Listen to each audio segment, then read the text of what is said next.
Phil Costner has put together an incredible journey on the food service trail.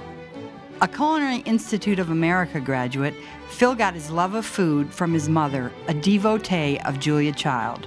Phil's career has taken him from LSG Sky Chef's R&D team to an executive post at Universal Studios Hollywood to vice president of food and beverage for Carlson Restaurants Worldwide to the chief operating officer post at La Madeleine Country French Cafe. I'm Ellen Codiff, editor-in-chief of FoodChannelPro.com.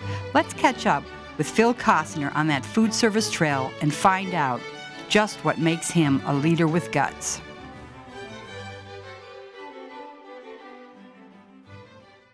Phil, with all your experience in management, do you find that you make better hires today, or is it still always a bit of a gamble? I think I make better hires today. I think the last 20-plus years of experience have yielded a good result in that respect. You know, once you make a certain amount of hiring decisions, you either learn from them or you go out of business. And where did you learn to be a great leader in your career? I've been really, really fortunate throughout my career to work for great leaders. So I don't think it was any one place where I learned to become a good leader. I think that I had the good fortune of being able to grow into that capacity over a number of years. I think that, you know, I've worked for guys like Norm Rich and Larry Kurzweil and Claude Bergeron, and just to name a few, and they're all solid leaders in and of their own right. They all have their own styles, and I've had the good fortune to be able to kind of pick and choose from their virtual menus of what worked for me and what fit within my own style and those things that I was going to take forward with me. I think there's a certain amount of, I think you're born with a certain amount of leadership as well. Because as I look back at, you know, in my life, I was drawn to that sort of thing. I was a student body president because at first I thought I just liked the art of the campaign. I liked, you know, stumping. I liked doing that, and then I found out I really liked being the president of the school, and I became the captain of the soccer team because I just liked being the one to go deal with the officials. And I was a graduation speaker both in high school and in college, and because I just liked doing that. So I think that to a certain extent you're born with you're born wanting to kind of be out front and lead, take those chances, and kind of open the doors a little bit. And I think that along the way, if you're lucky, like I was, you get to work for the really great leaders and hone those skills. You know, in your present role, you're responsible for so many facets of La Madeleine's business. You're over purchasing, communications, facility development, operations, menu development. Is there any one particular area that requires more leadership chops than another? I think each one of those in their own right. If you're going to be good at any one of those in your own right, you've got to have chops. If I had to choose one or two to say on top of all of them, I'd say operations. I'd say if you're going to lead operations in a complicated restaurant atmosphere, you're going to have chops, because you're going to have a real sense of detail. You're going to have a real sense of leadership, a real sense of coaching and nurturing. You've got to be a risk taker. You've got to have a certain amount of ability yourself.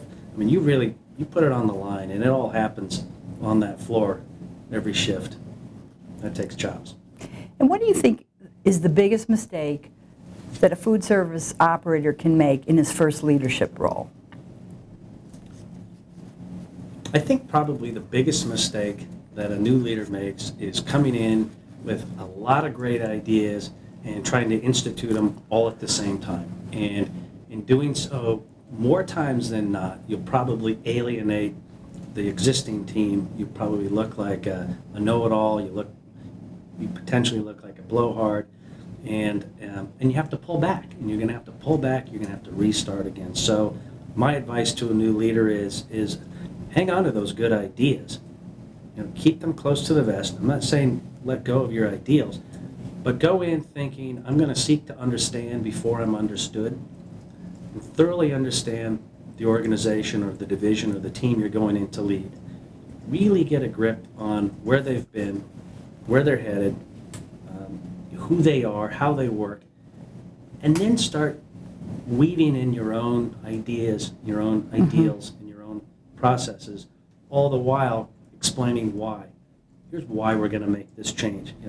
We're either going to become faster, or we're going to become, it's going to become more fun, or more cost efficient. Let people know why you're making the changes up front, and you'll get a lot more support. What leaders do you most admire and why? Boy, there is a lot.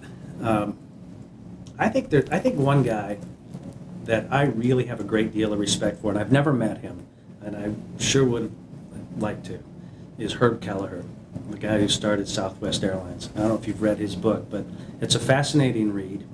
He's a guy who he had a great idea to innovate within an industry that wanted nothing to do with this guy. The industry was against him and tried vehemently to make sure he didn't get into business, and once he got into business, to put him out of business. He had a simple plan that addressed the need of the business traveler. He stuck to his guns. He built a business against all odds, but most importantly, he built a culture that it's unbelievable. The culture in Southwest Airlines is unbelievable. And I had the good fortune when I was at Universal Studios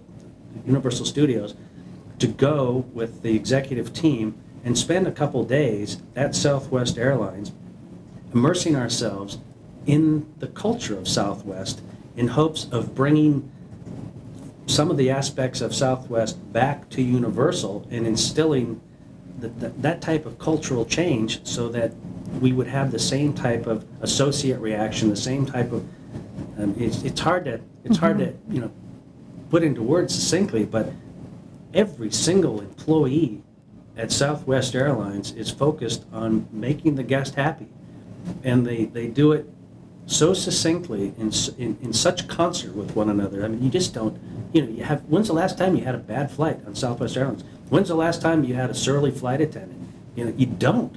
It works like a charm. And that all goes back to Herb Kelleher and this culture that he instilled, and it's a winning culture. I don't think that he built a culture around, hey, let's just be nice to each other. It was, let's win together. And I think that takes a lot of leadership jobs. He's a king. How do you motivate your employees, and has that changed or evolved over the years? There's two parts. So let me take that question in two parts. How do I motivate my employees? I think the greatest form of motivation is winning. I think that if you're playing on a winning team, or you're winning individually, and it's appropriate to do so, you're going to be motivated to do more of what you just did to get there. So I think one of the pieces of motivation is to create a situation or create a culture in which the goals are clear, there's a stretch involved, there's a process in which to get there, the team comes together to do it, and once the goal is met, you celebrate it, and you let everybody know equally that the role they played was vitally important to this win, and we're going to celebrate it, and let's get after the next one.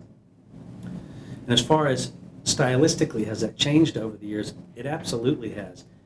When I was a chef, especially in hotels where it's really split-second accuracy, it's all about real time, it's all about the next plate going out into the dining room where people are paying ungodly amounts of money and expecting, the best of the best.